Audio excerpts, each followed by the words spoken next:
Hey, what's up, everybody? It's your boy, Hey Kid 05, with another one of my spoken word series videos today. I recorded one earlier as part of my new spoken word videos for 2013. So, I'm going to record a second video today as a part of my 2013 spoken word series. I think the series I left off on, and I double checked, was my rant series, and I finished that out in 2012, toward the end of 2012. And am now going to continue my spoken word series because I feel a need and a calling that these words might be able to reach the ears of people who need to hear exactly what I'm saying. So today, I wanted to touch on a topic that I know a lot of people actually have trouble focusing on, and I entitled this one Admitting the Truth. Now, in today's society, you are taught that admitting the truth, you have to tell the truth all the time.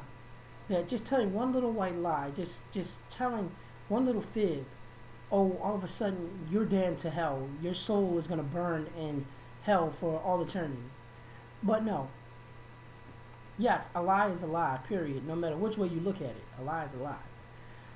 But if we learn to look at the truth and see it for what it really is, we find that society has been lying to us for years.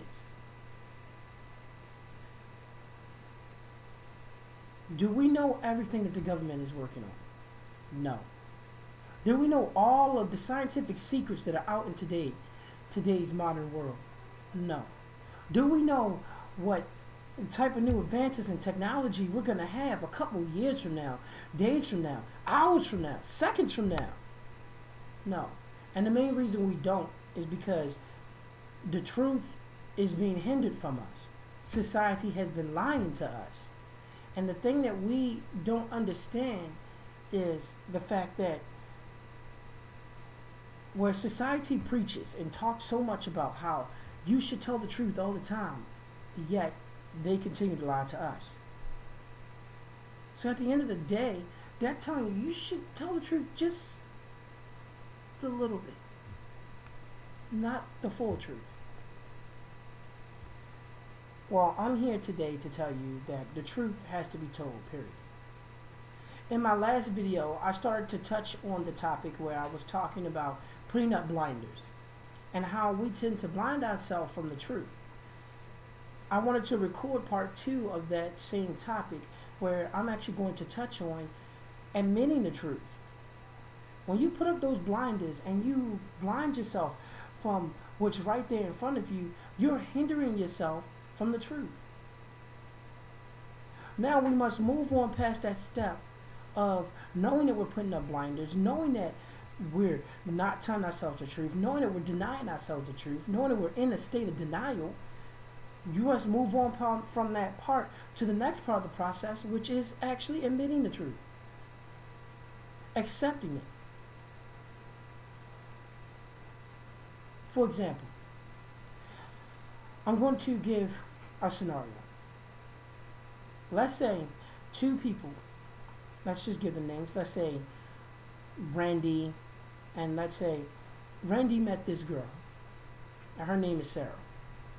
And Sarah lives in a home with two wonderful parents.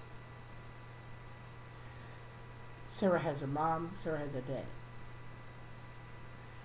And let's say Randy comes along and Randy meets Sarah. Now let's say Randy is a man in his 30s, about 31, 32, and let's say Sarah is in her mid-20s, about 25, 26. And let's say Sarah, all she's known is her parents. All she's ever done and cared for is her parents.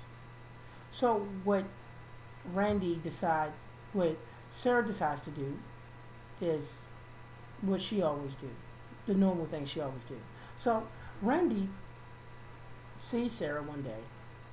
She's leaving the house, going to the store. Randy has always been fascinated by Sarah. They knew each other in elementary school. They knew each other in middle school. But they kind of lost contact in high school.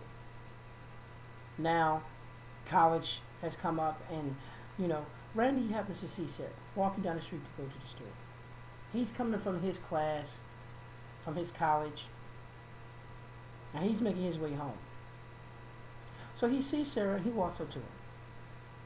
He goes up to Sarah, "Hi, hey, how are you? I don't know if you remember me. I'm Randy. We used to go to school together." She looks at his face and says, "Oh, yeah, I remember you." So they get a real good connection. They start talking to each other for a couple of days. Those days turn into a couple of weeks. Those weeks turn into months. So,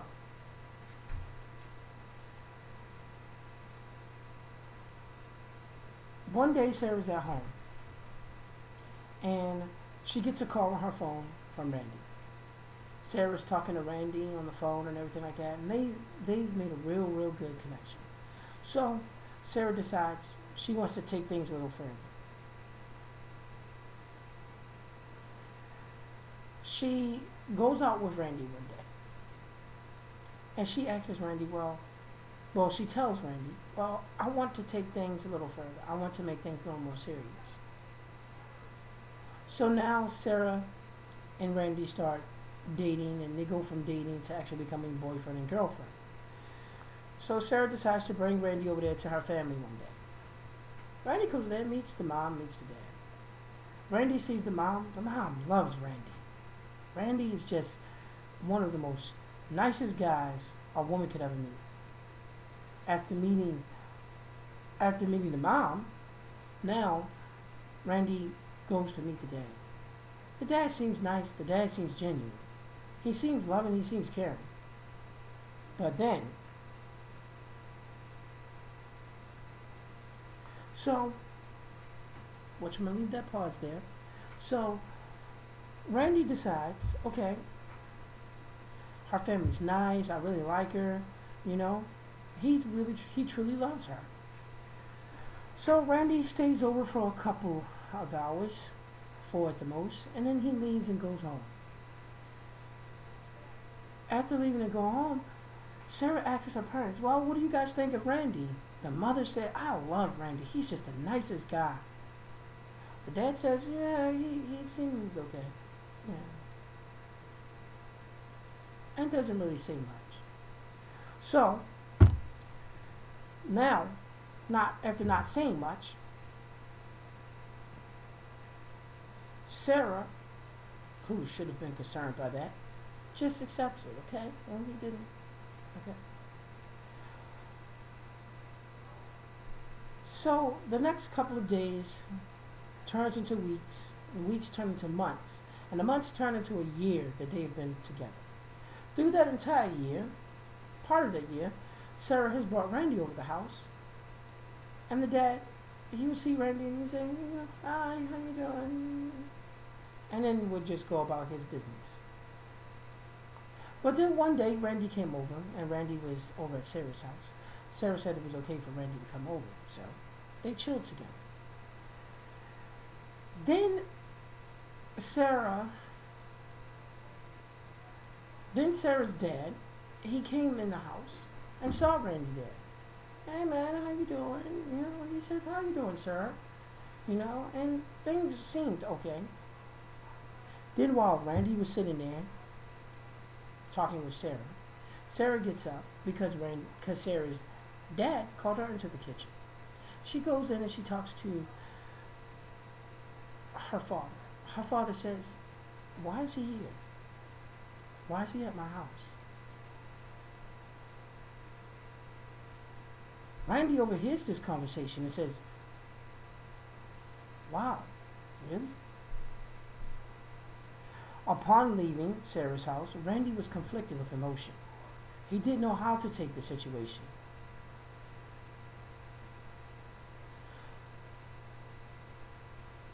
The thing is, Randy has heard that statement before. That statement has come up many other times before he was over at Sarah's house. So he decides to bring this to Sarah's knowledge, but Sarah does nothing about it. And the main reason Sarah does nothing about it is because she's putting up blinders. She doesn't want to admit the truth. Basically, all we need to do in today's society is just admit the truth to ourselves. If we say to ourselves, okay, this is exactly what it is. This is exactly the situation that I thought it was going to be. And we accept that and just keep it moving, then we won't run into so many problems in today's society. See, we pay so much attention to what society says and we lose focus.